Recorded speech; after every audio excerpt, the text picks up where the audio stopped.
He has spent months trying to convince Britain to stay, but the look on David Cameron's face says it all. He has lost the biggest fight of his career. The British people have voted to leave the European Union, and their will must be respected. I want to thank everyone who took part in the campaign on my side of the argument, including all those who put aside party differences to speak in what they believed was the national interest. The word Brexit sure to long haunt the man who called this referendum in the first place. This was a resignation speech. All that was missing was a leaving date. I think the country requires fresh leadership to take it in this direction. I will do everything I can as Prime Minister to steady the ship over the coming weeks and months. But I do not think it would be right for me to try to be the captain that steers our country to its next destination.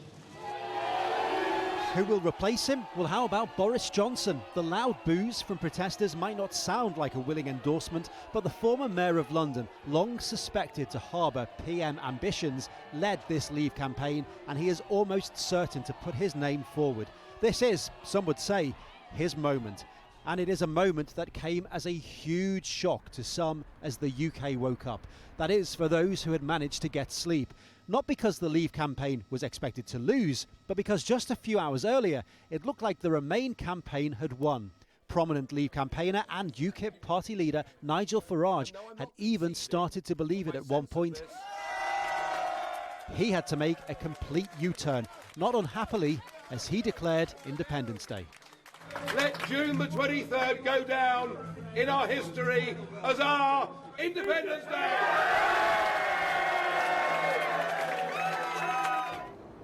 Repercussions were felt first in Asia. The markets in the Far East reflected that huge anxiety. The value of the pound fell to its lowest level since the mid-80s. And as the markets opened in London and on the continent, that pain was clear. The FTSE index down 8% as the trading day began.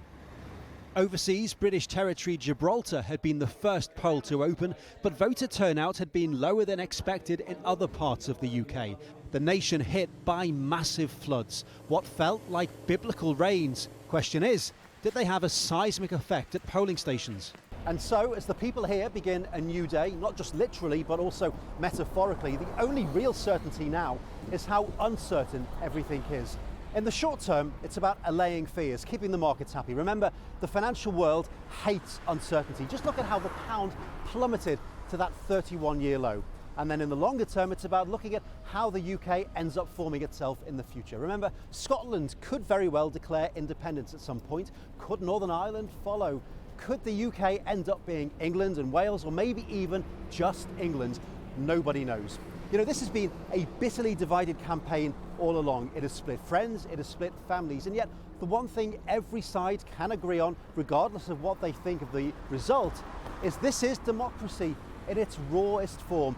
Everybody here had a voice, and ultimately, the people have spoken. Phil Lavelle, Al Jazeera in London.